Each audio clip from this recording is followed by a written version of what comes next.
Golf Central on YouTube, brought to you by the Chrome Soft Golf Ball from Callaway. Hello, I'm Kira K. Dixon, and this is your Golf Central update. And the PGA Tour is not done yet. 2 full field events left for the tour on their fall calendar. This week, the tour heads to Memorial Park Golf Course in Houston, Texas for the Cadence Bank Houston Open. Byron Nelson won the first iteration of this event in 1946. Curtis Strange and Vijay Singh have both won in Houston 3 times. Here are some of the notables in the field this week. Scotty Scheffler, fresh off a tie for 3rd at Mayakoba, will tee it up again in his home state.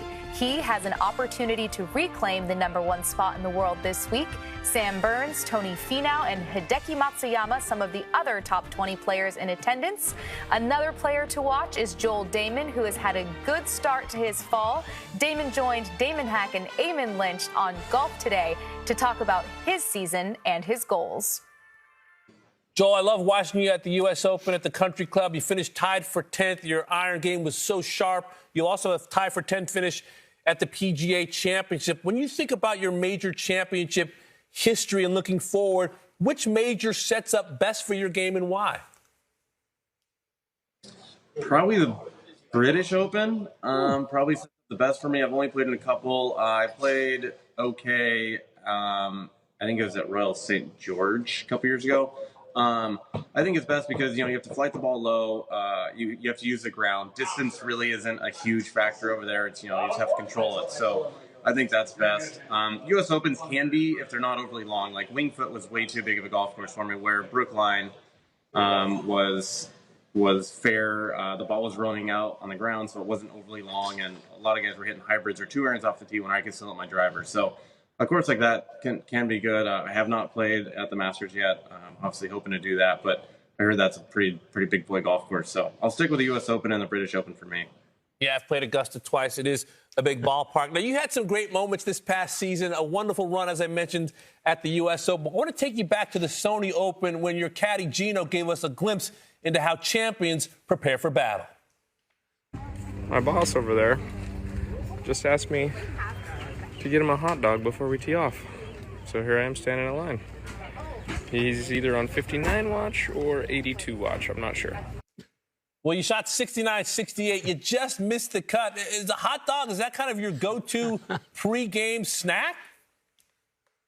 I do enjoy a good hot dog. I wouldn't say it's a go-to. I try to be slightly more nutritious than that on game days, but it sounded really good at the time. It was lunchtime, and it's like the perfect snack. So I've been known to snag something mid-round every now and then, but it was just it just felt right before I went to the range that day.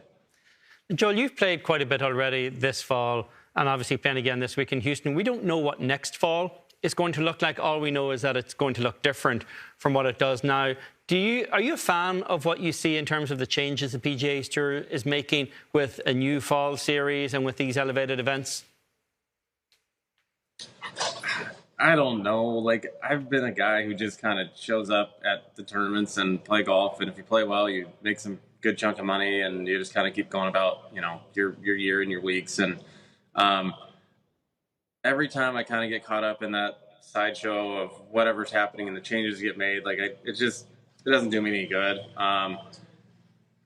And every change that's ever been made on tour, it's going to benefit some people and it's going to hurt some other people. You cannot please 200 plus members. There's just no way about it. So, as they always say, if you just play better, it's really simple. You're going to be rewarded for that, and you're not going to have to worry about too much if you just play well. So I try to just do that. I let people who are smarter than me and maybe some people who have a lot more influence than me make all those decisions. And I just kind of show up and try my best wherever I'm at.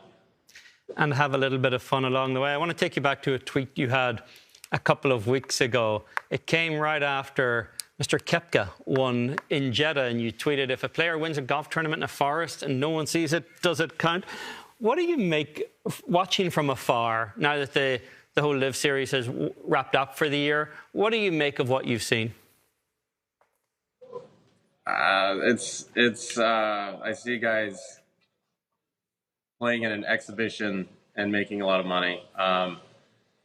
good for them. I think it's great for some of those guys who are kind of on the back end of their career, and to go make a pile of money, that's great. That's fine. But also, if you're going to go kind of make your decision, just go stay over there. If it's so great and you love it so much, then why are you trying to come back and play on the PGA Tour? So I just think if you make your decision, go stick with it, stay there, don't bother us anymore. And all your friends on YouTube can watch you with the other thousands of people.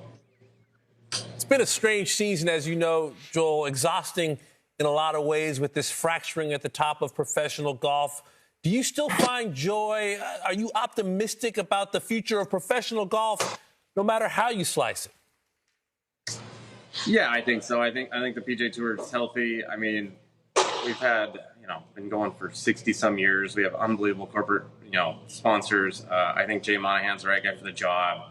I still think that we have the best players in the world here.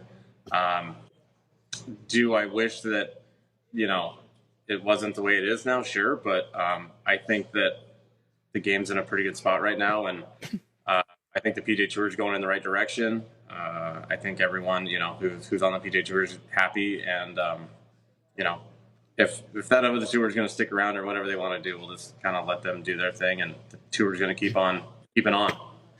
Joel, your buddy Harry Higgs did a really interesting interview at the weekend where he kind of opened up about the struggles in this game, missing cuts, also the struggles in dealing with success and what comes with that. Do you think people fully appreciate the kind of grind mentally that exists out there, just trying to keep your head above water on the PGA Tour?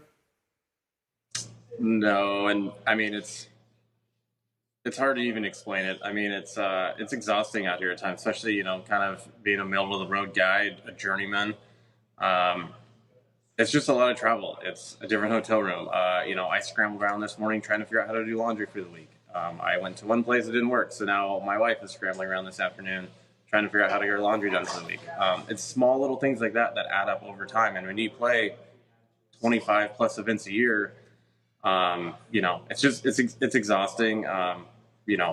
You're working as hard as you can. You're putting a lot of time and practice in. A lot of times you don't see you don't actually see any results, which is just really frustrating. I know Harry struggled since last spring and chatted with him quite a bit about it. So I think he's on the right track. He's on his way back, but there's a lot of, I've struggled in the past as well.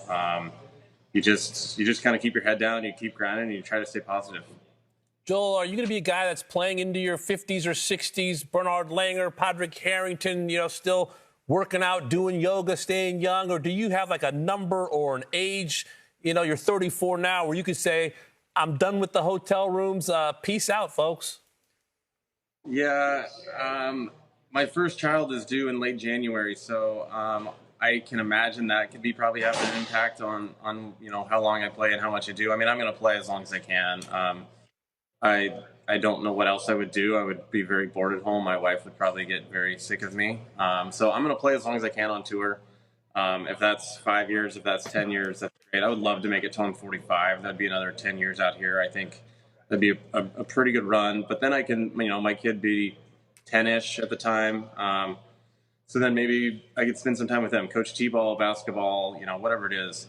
Just be at home with the kids. And I would love to play the Champions Tour as well. It just seems like a blast to hang out with your buddies and more laid back and play some golf on the side, hang out. So I think, I would love to play, until I'm 45 out here on tour. That'd be an incredible achievement, I think, for myself. And then from there, hopefully right off into the sunset on the Champions Tour.